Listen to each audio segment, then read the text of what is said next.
जरा मिस्टर सुनील को फोन दीजिए। Wrong number. देखो सीमा, क्या हुआ आशा बेटी? कुछ नहीं, मैं एक बार फिर से ट्राई करती हूँ।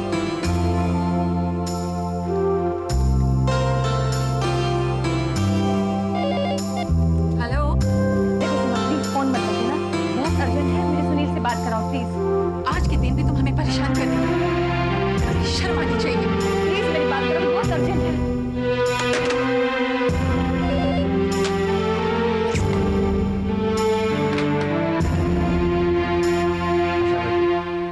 बच्चे की तबीयत बहुत खराब है, हमें इसे फौरन अस्पताल ले जाना होगा। यस।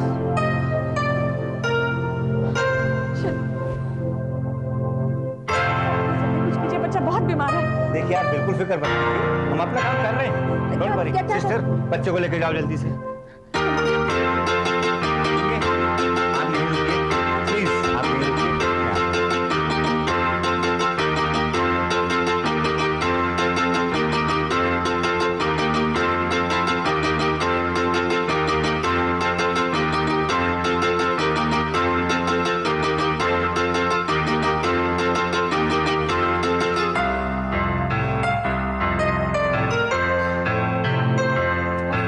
फोन उठाओ प्लीज।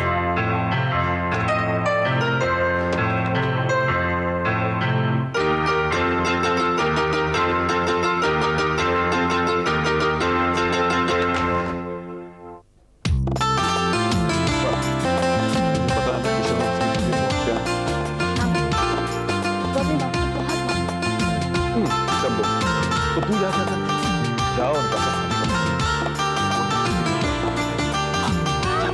थैंक यू भैया।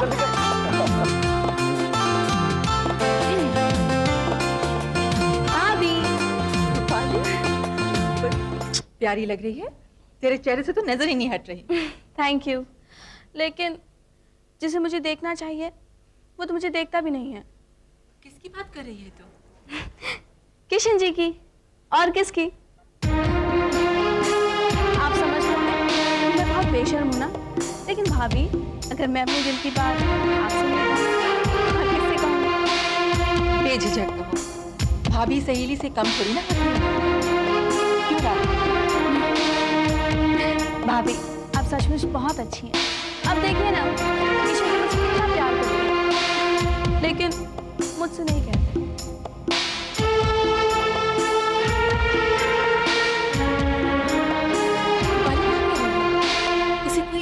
गलतफहमी है? मैं क्या जानूं? तेरी सूरत से लग रहा है कि तू सब जानती है। भाभी मैं और कुछ नहीं जानती, लेकिन रूपाली से अच्छा जीवन साथी किशन को और कहाँ मिल सकता है? सब जानते समझते हुए भी तू? भाभी जितना प्यार किशन मुझसे करता है उससे कहीं ज्यादा रूपाली उसे चाहती है।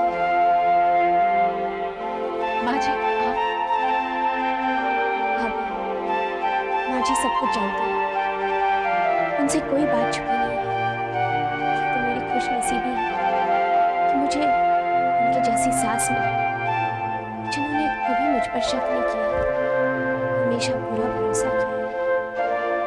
मैं अपने दिल की बात रवि को भी बताने वाली थी, तब माँ जी ने मुझे समझाया कि एक औरत की एक मर्यादा होती है, एक सीमा होती है।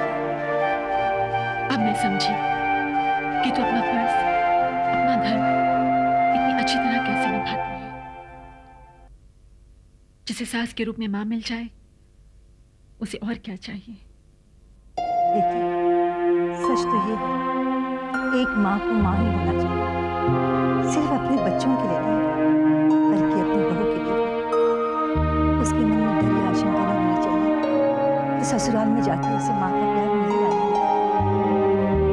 माँ जी, अगर संसार की हर औरत आप जैसी होती तो कितना अच्छा होता। सीमा जी, आप ही का नाम है? जी, बाहर कोई औरत आपको पूछ रही है। मैं भी आई।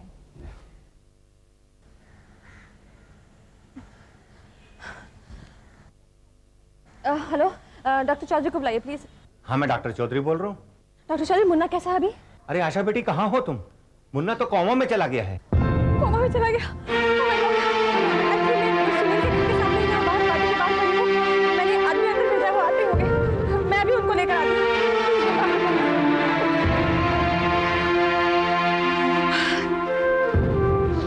आशा, क्यों आई हो? सीमा, मुझे सुनील से मिलना है। आज तो मुझे नहीं मिल सकती। सीमा, बहुत अर्जेंट है, बहुत जरूरी है। प्लीज मुझे सुनील से मिलवा दो। मैंने कहा है, नहीं मिल सकती। चली जाओ यहाँ से फौरन। आशा, तुम्हें अंदर किसने आने दिया? मुझे आना पड़ा। बात क्या है?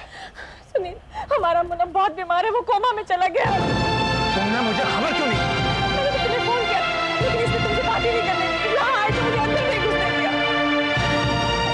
मेरे बच्चे की जान खतरे में और तुमने मुझे बताया था, मैंने तो बताया था,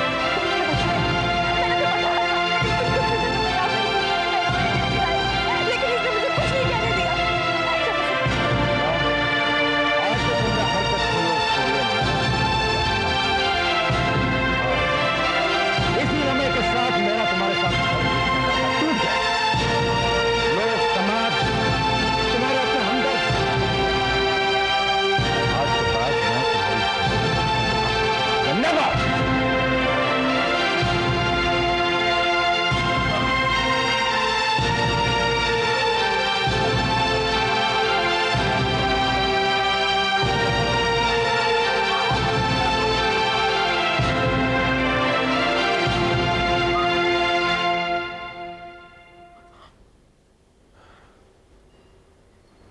मैंने ये तो नहीं चाहता कि बच्चे को कुछ हो। मैं समझता हूँ भाभी,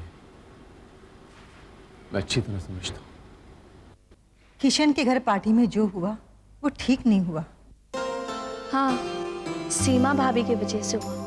जो हुआ बेटे, उसमें अकेले सीमा को दोषी ठहराने का कोई मतलब नहीं होता। सीमा की जगह कोई और होता तो भी वही होता। किसी भी औरत को अपनी सौतन से हमदर्दी कभी नहीं होती। वो तो ठीक है माँ जी, लेकिन उन लोगों की वजह से वो बच्चे की हालत नाजुक थी, उसके बारे में सीमा को पता नहीं था। हालात ही ऐसे बन गए थे कि जो भी हो, बच्चे की हालत ठीक हो जाए। ओफो, अब बातों में वक्त क्यों जाहिर कर रहे हैं? खाने पर चलना नहीं है क्या? पहले डिसाइड तो कर लें कौन से रेस्टोरेंट में जाना है। सिटीजन होटल से और कोई बेटर नहीं हो सकता। ठीक है, एक काम करें, रवि को भी बुला लें। देखा, सुनी इसकी बात। माँ जी, आप भी पापा जी को फोन कर लीजिए, हम इकट्ठे जाएं। ओफो भाभी, हम लोगों ने अपना अलग से प्रोग्राम बनाया ना, उसमें मर्दों को डालने की क्या जरूरत है? भाभी, अगर आपका रवि भैया के बगैर दिल ना लगे। रूपाली, मैंने तो ऐसे ही कह दिया था। चले? भाभी, कभी कभी हमें भी आजाद पंछियों की तरह रहना चाहिए, ठीक? चलिए।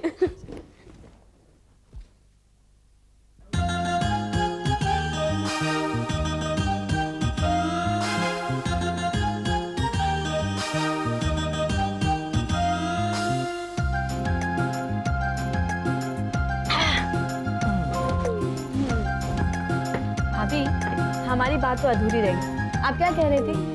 मैं तो सिर्फ ये कह रही थी कि कभी कभी जस्ट फॉर चेंज अपने मेल कंपेनियन के बिना प्रोग्राम बना लेना तो ठीक है, लेकिन उनके बगैर सब कुछ आधा अधूरा सा नहीं लगता। 100% तुम ठीक कह रही हो। हम लोग जो कुछ भी है उन्हीं के दम पर तो हैं। मतलब हम मर्दों से दूर रहकर, उनके बगैर प्रोग्राम बनाकर बातें तो उन्हीं की कर रहे हैं ना। क्यों ना करें, चाहे हम थोड़ी देर के लिए उनसे दूर ही सही, लेकिन है तो उन्हीं के ना। बिल्कुल सही कह रही हो तुम। मर्दों के बगैर कोई भी रिश्ता निभाना इम्पॉसिबल। अगर उनका कंट्रीब्यूशन ना हो, उनका सहयोग ना हो, तो रिश्ता ना तो टिकता है और ना ही निभता है। तो औरत कुछ नहीं होती, उनके हाथों में तो कुछ नहीं होता ना। अभी आप ही बताइए, मैं ठीक कह रही हूँ कि गलत? आप बिल्कुल ठीक कह रही हैं। क्या खाक ठीक कह रही है? पति के बगैर पत्नी का कोई अस्तित्व नहीं होता। बकवास। पत्नी अपने घर परिवार और अपने पति के लिए अपनी खुशियों का त्याग करती है। कर दिया कि नहीं? हाँ बिल्कुल करती है, आप बिल्कुल ठीक कह रही हैं। तो फिर क्या एक पति अपने पत्नी को खुश रखने के लिए कुछ भी नहीं करता? अपनी पत्नी को ऐशो आराम की जिंदगी देने के लिए दिन भर मेहनत करता है वो। तो फिर क्या पत्नी का धर्म नहीं बनता कि वो उसकी सेवा करे? क्यों, ठीक कह रही हूँ ना मैं? बिल्कुल ठीक कह रही हैं आप। आप तो दोनों को ठीक है कहे जा रहे हैं। आप बिल्कुल सही कह रही हैं। मेरा मतलब है ये लोग इनकी जगह सही हैं, आप अपनी जगह सही हैं। मैं किसी की तरफ नहीं हूँ, मैं अपनी नौकरी की तरफ हूँ। आप हुक्म करिए, क्या लाऊं? मंगवाते हैं ना। एक काम कीजिए भाभी, आप भैया को फोन कीजिए और उनसे उनकी फेवरेट डिश पूछ लीजिए और आप वही ऑर्डर कीजिए ना, रूपाली। बिल्कुल ठीक कह रही हैं आप लोग डिसाइड करिए, मैं अभी आया। Welcome sir. सर आइए, यहाँ बैठिए, आइए। आज फिर तुम मुझे बहला कर होटल ले आए। मेरी तो इच्छा थी कि मैं अपनी बहू के हाथ का पता करूं। आपकी ये इच्छा भी पूरी हो जाएगी डैड, आप संतोष से रखिए। क्या करूं संतोष से? मेरी बहू शक्ल तो दिखाती नहीं, सुबह शाम में इंतजार करता है। एक्चुअल में क्या है डैडी, उसके एग्जाम चल रहे हैं। एग्जाम्स हुए तो क्या हुआ, मुझे भूल जाएगी। हाँ, इस बूढ़े को भूल जाएगी जो उसे हमेशा याद करता है। उसे मुझे सताना अच्छा लगता है क्या? क्यों भाई, एक ससुर की सेवा करना एक बहू का धर्म होता है कि नहीं, बताओ? होता है, बिल्कुल सच कहा आपने। अरे क्या ठीक कह रहे हैं, सबके अपने अपने प्रॉब्लम्स होते हैं। क्यों, होते हैं या नहीं? बिल्कुल ठीक कहा आपने, होते हैं। अरे ये बिल्कुल ठीक नहीं कह रहा है, बिल्कुल गलत कह रहा है। एग्जाम्स अपनी जगह होते हैं और जज्बात अपनी जगह होते हैं। और फिर भी मेरी बहू को पढ़ लिख कर नौकरी थोड़ी करनी। अरे एग्जाम चाहे भाड़ में, उसे मेरी फिक्र करनी चाहिए। यस सर, बिल्कुल ठीक कहा आपने। तुमसे किसने पूछा? सॉरी सर, बिल्कुल ठीक कहा आपने। I mean, क्या लेंगे आप? ठंडा पानी। पता नहीं आज सुबह किसका मुंह देखा था, हर कोई मेरी सैंडविच बनाने पर तुला हुआ है।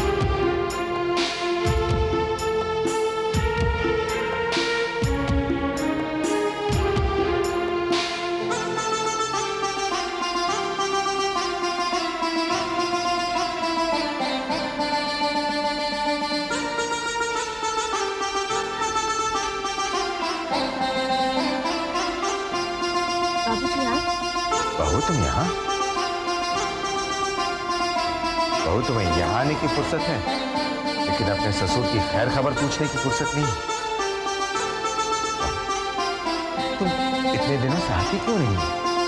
हर घड़ी में तुम्हारी राह देखता हूँ, हर आहट पे मुझे ये भ्रम होता है कि तुम ही हो, लेकिन बस तुम हो के। बहू तुम चुप क्यों हो? राधा, कौन है और तुम्हें बहू क्यों कह रहे हैं? तुम कह रहे हैं का क्या मतलब? अपनी होने वाली बहू को बहू नहीं कहूंगा तो क्या कहूंगा? ये है मेरा बेटा राज और राधा इसकी होने वाली दुल्हन। मैं इसका ससुर, मतलब ये मेरी होने वाली बहू ही हुई ना। लेकिन बहन जी, आप कौन हैं? मैं इसकी सास हूँ। क्या? जी हाँ, ये मेरी होने वाली बहू है। इसकी मेरे बेटे के साथ सगाई हो चुकी है और जल्द ही उनकी शादी होने वाली है। अरे क्या बकवास कर रही हैं आप? मेरी बहू आपकी बहू कैसे हो सकती है? बहू, ये क्या कह रही हैं? ये सच कह रहे बाबूजी। रवि के साथ मेरी मंगनी हो चुकी है। मैं इनकी होने वाली बहू हूँ, आपकी नहीं।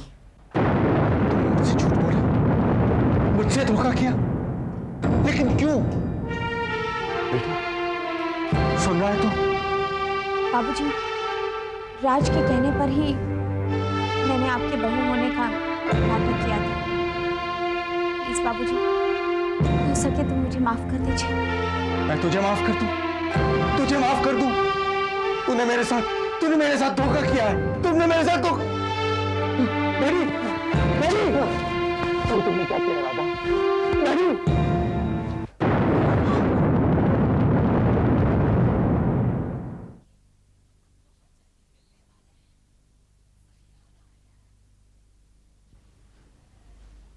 राज, मेरी बहू तो वहां है।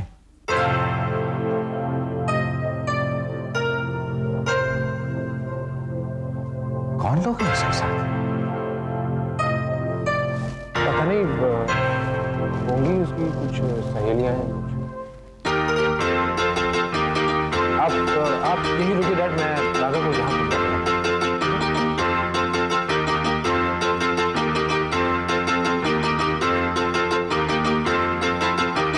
हेलो राधा। माँ जी, ये है राज, किशन का दोस्त, और ये है रवि की माँ। ये है मेरी नंदे, सुहा और रूपाली। राधा एक्चुअली मेरे साथ में डैडी भी आए हैं। इनफैक्ट पहले उन्होंने ही तुम्हें देखा था। दरअसल वो तुमसे एक मिनट बात करना चाहते हैं। आ सकती हो? माँ जी, मैं अंकल जी से मिल के आती हूँ। हाँ हाँ, जाओ बेटी।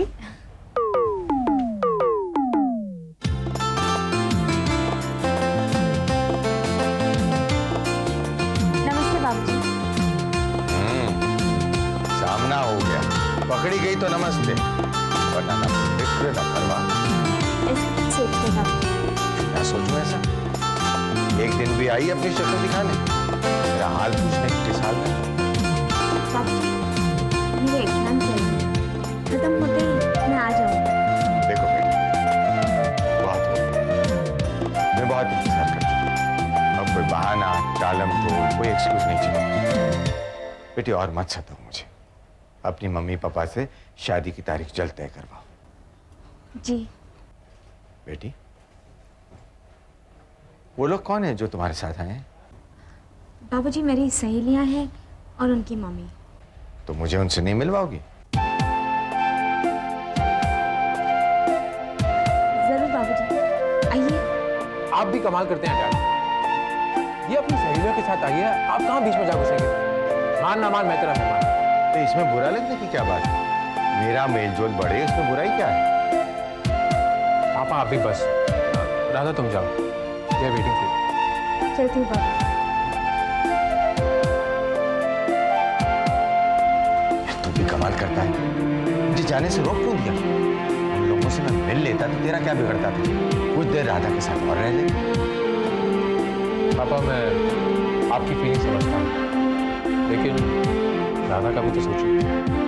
अच्छा, अभी से राधा की इतनी फिक्र है, शादी के बाद तो तू जोरू का गुलाम हो जाएगा।